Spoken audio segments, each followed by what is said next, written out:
Hello and welcome to Neverwinter Nights 2, and this will be part 84. In the previous part, we finished off the thingy magic in the song portal, only to discover, of course, that someone else has completed the fifth ritual of purification. So, we will likely need to find a said person and team up with said person eventually. Then we returned to Crossroads Keep and vendored some stuff. 300,000 gold worth of stuff, to be exact. In this part, once we have spoken to Kana,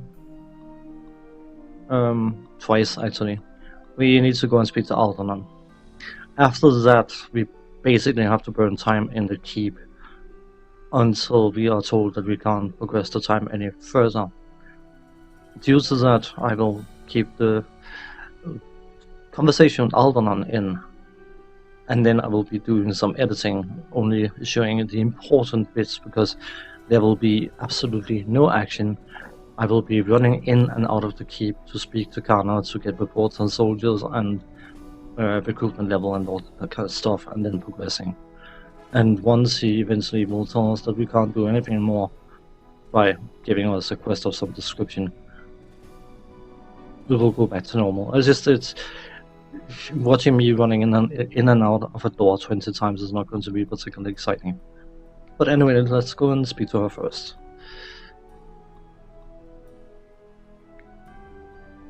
If I say unpause the game, that might help. You remember the adventurers you sent to look for the King of Shadows? They seem to have found something. It's all in the letters they sent. Those fools must be tougher, or luckier than I thought, than I imagined even. Report of Crossroads Keep. Cool. Okay. So, Alderman, he should be in the library. The library should be... Oh, Toria Claven's there. Hello. There's Alderman. Ah, welcome back. I remember you. Well, I think I do. You were the one with the shards, I hope. Yes, I am so pleased you let me visit. The last time I was here, I wasn't able to examine much to the keep or the library. Quite a shame. I came in search of the secret retreat of that court wizard you mentioned, Jara. Oh, that is unfortunate. I occasionally return to that side project when I have time, but to be honest, it's a difficult stone to crack. I mean, it's one thing to know about a place and quite another to find it. The distinction is subtle, but there. What do you need to find it? Let's see. You have explored the Ilfan ruins, undergone the ritual of purification, and traveled to Old Owl Well. Although I seem to recall something regarding getting several vials of dragon's blood, and of course some lich dust. Then there's the three keys: bronze, silver, and red platinum. The red platinum one might need to be reforged. I think one of the pieces is an arm. Or was it the Underdark? Master Aldenon, here is the map with the position marked, as you requested. What map? What position? My question exactly. What is this nonsense? I didn't ask for any map. Can't you see we're having an important discussion here? Master Aldenon, you requested I chart a possible location for you, based on the information you provided. I had the master cartographer and several assistants cross-checking the records, and you were correct. This location cannot be scryed, and it bears the telltale arcane marks you indicated would be there. So? Marks of what? Specifics, please, or I'll get the gardener to handle my errands from now on. Master Aldenon, you did not say what this place was, only what to look for. As you have said, it is one thing to find a place, and quite another thing to know about it at all. So, that question for keys and lich dust you mentioned wasn't true? It seems so. What a relief. Though I could have used some dragon blood and some lich dust, and there's no way I'd go hunting for reagents like that. No thank you. But yes, I seem to recall asking for this. Well done, Aldenon, I say. Which I do. Good for me. Wouldn't you agree? But how did you find it? Well, there were two things I felt would be essential in a haven. Secrecy and its ties to the court of Neverwinter. Secrecy means a place that cannot be scryed. So I hired several diviners in my employ to scan a selected area based on shipments of reagents to a few obscure locations indicated in the court records. Quite simple, really. Sure looks buried deep within the mountains. Oh, well, I'm not certain it's there, but if I were to guess where one would place a labyrinth of death traps, well, mountains are always a good source of stone. Labyrinths need walls, you know, and stone walls seem to be favored. Great. Can we go now? My ancestors' death-filled labyrinth awaits, apparently. Master Aldenon, there was more to the map, and what the diviners found. Even with the wards, the concentration of infernal magics there. Oh, trust me, demons shouldn't pose any problems, especially for a well-trained, armed, spirited group like that. Now, if you had told me that those men at Crossroad Keep had completed that terrible ritual of shadows, then I would be concerned. Lovely.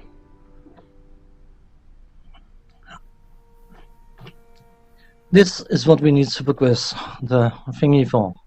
Once we have progressed all progress available with the keep, we will be heading to Armangero's Haven.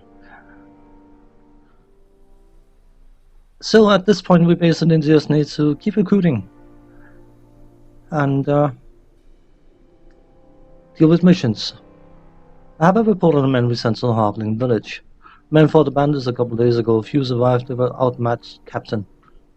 It is uncertain how long leaves can hold out against these bandits. I feel we have failed you, Captain. Lovely. I want to organize the men. We need more men. Have them try to recruit more great looks. For the next day I will start sending men out to nearby villages and hamlets to find more recruits.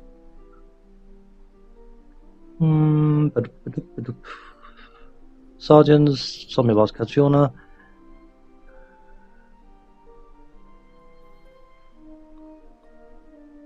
What sort of standards do we have for recruiting new men? Currently we only accept the best and brightest. If a man wants to join, we'll take him, no matter what his circumstances are. He will be at your command. Yeah, well. So, unfortunately, we failed that mission, which is probably going to smack morale a bit, but you know what? That's the way it is. Still, the running in and out of Keep and getting new information from her is going to be a recurring theme, and I will cut back when there's something interesting. Metallurgy, thaumaturgy, yes, you heard me. Building a golem, I hope, will serve thee. No, that rhyme doesn't quite work, does it?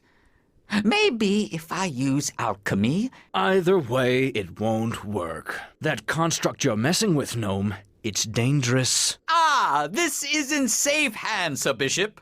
Gnome hands, as it were, being my name. How reassuring. I'll be sure to remind myself who's to blame when it turns on us. Oh, there is little fear of that. I think. Any accomplished craftsman takes care to put safety wards so that they might command their own creation. That's as comforting as leaving the village idiot in charge of a trebuchet. Oh, come now. That's hardly a proper analogy. It's more like leaving the village idiot in charge of a huge savage, nearly unstoppable wolf, who can only understand simple commands like kill, or stop killing, or, oh no, put both halves of that man down this instant. But really... this blade golem is such a gentle, unassuming creature. It would never do something so horrible, would you? Construct? Would you? So what you're saying is if you're killed, we have no way of shutting this thing down. Oh, no. The wards of command aren't cued to my voice. Only the words matter. Much like one would utter when using a wand, staff, or other device. Anyone can use them. It's only a matter of knowing what they are. I imagine that's how the construct was issued its orders from its awful masters. Hate to have that happen again, provided they don't already have the backup wards already in place. That's what I would do. You really think they might? It always pays to have a second who knows the commands, Gnome. Especially if there's any chance the creator could be killed or wiped out. Otherwise, you're leaving yourself vulnerable. I hadn't considered that. But what if I was harmed, unconscious, or, my word, even killed? Why, the consequences could prove disastrous. They could. But you could always take precautions, provided you knew someone you could trust. I ended up cutting back a lot sooner than I expected. Bishop seems to be rather busy at the moment. Anyway, I will cut back when there's something to show. A moment of your time, Captain. Your orders to patrol the surrounding lands has attracted the attention of a former bailiff named Ziffer. Well met, Captain, well met. Your Kana here is right. I've been looking to start a small village, and what you've done here, well, I think the land will flourish with you in charge. If you ask me, you've got more sense than many a lord, so I...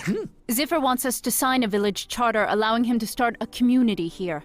I talked with Sir Naval. Even though you are just a squire, Lord Nasher has left the matter in your hands. Tell me about the town, Charter. I fear I am not the best equipped to answer that. But A charter determines what duty is owed by the village folk and what duty is owed by the lord. If you were a lord, duties owed by you is what I mean. Regardless, you get to carry out the lord's tax, and we get your protection. I wouldn't have even come here if you hadn't made clear that you mean to make your lands a better place. Ziffer's accounting is correct, Captain. Are there any implications of starting a village on the keep's lands? There are, Captain. Outside the keep's borders, bandits, beasts, and monsters wait. Villages offer tempting targets for some of them, and we'll need to continue our patrols to make sure they remain safe. We're sort of counting on that, Captain. If things get too rough. Most of us are farmers, although a few of us have some training with weapons and the like. If it gets too rough, they'll move to safer land, even if it's less fertile than the patch we're looking at.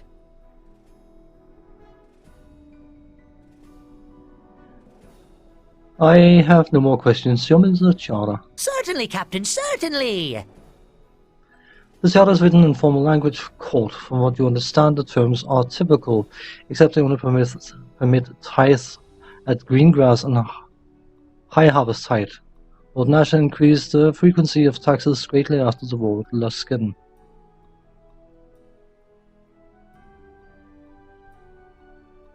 Intelligent. Lord Nash tires the peasants more than twice a year now. Aye, and that he does, but we're just starting. We have no fields plowed and no crops to sell at market. If we sign this, it will be months before we see tithes from them. They will be larger in sum, however.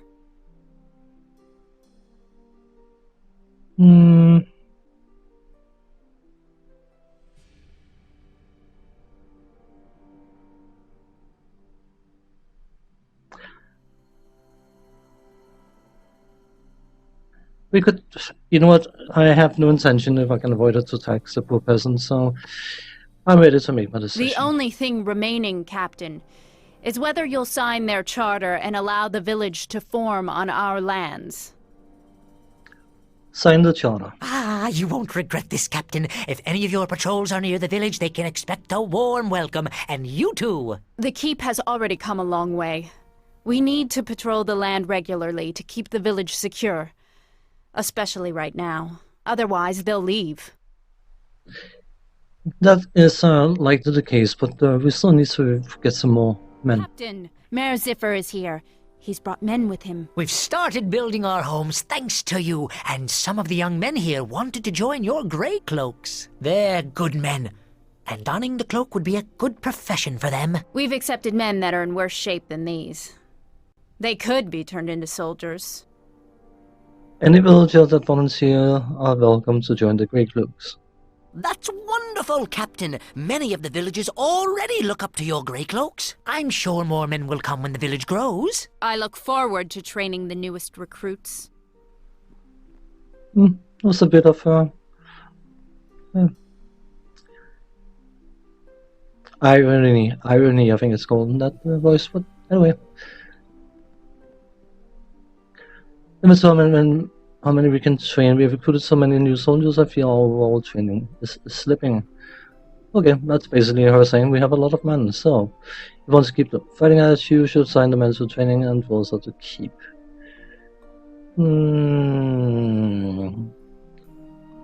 Want to organize the men. Send the men to protect our surrounding lands. So in the wilderness is more dangerous than the road. I will send a couple of large patrols tomorrow.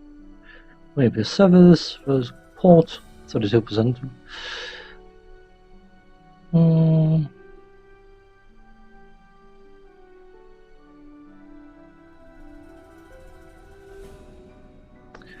Land security and road security we would like to get up. So, we would like to go into alternate, where patrolling the roads and the land. Captain, a moment of your time. We caught one of the Grey Cloaks, Sergeant Dobson, accepting bribes from a caravan master. Dobson, explain yourself to the captain. Captain, I'm sorry it's come down to this. It's true merchants sometimes pay a little extra to speed along the process.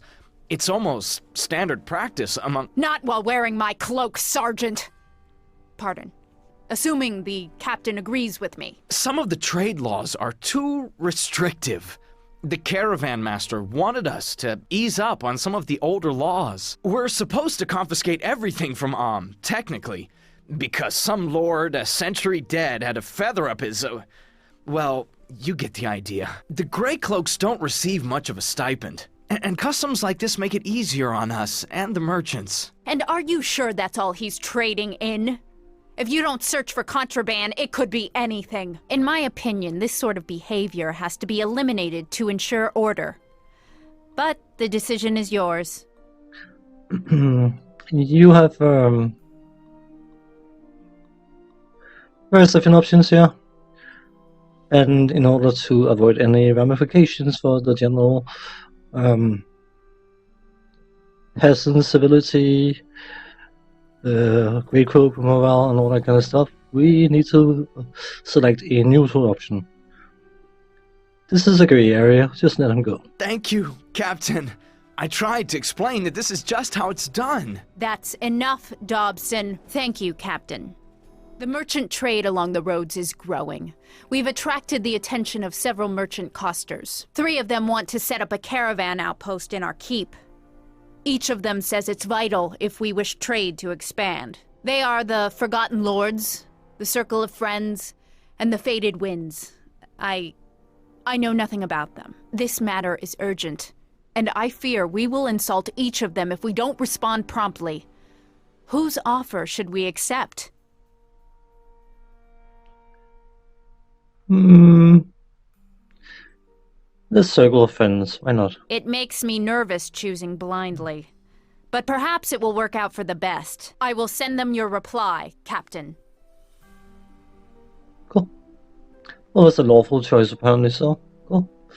I am the leader of the Raven's allies. We are mercenaries from Westgate. Our contracts have brought us from the Sea of Fallen Stars to here.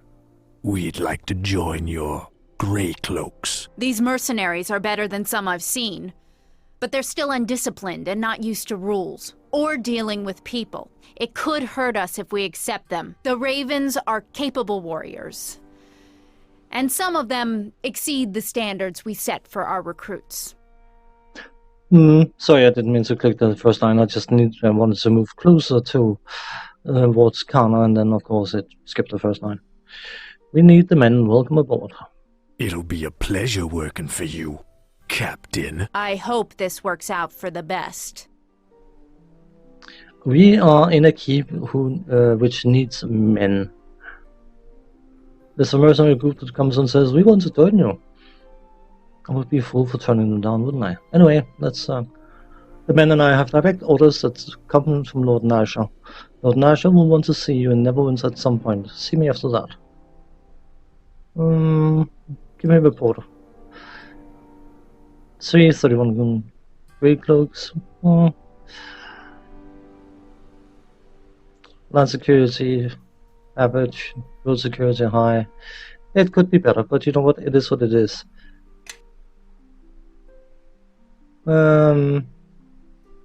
let's just organize the men, please. They can keep patrolling. So, we are now reaching the point where we need to do some questy thing before we can progress the keep situation. We are asked to go and speak to Lord Nasher, but we still got Armangero's Haven to visit, which will be in the next part. I have no idea how long this episode is going to be, and it may be a short one, but I just want to keep things separate. So when we come back, we are going to head to Armangero's Haven, and we are going to bring a party member that I haven't been using for quite a while. I'm sure that party member is going to feel right at home with the rest of the party. But on that note, thanks for watching, take care, see you next time, bye bye for now.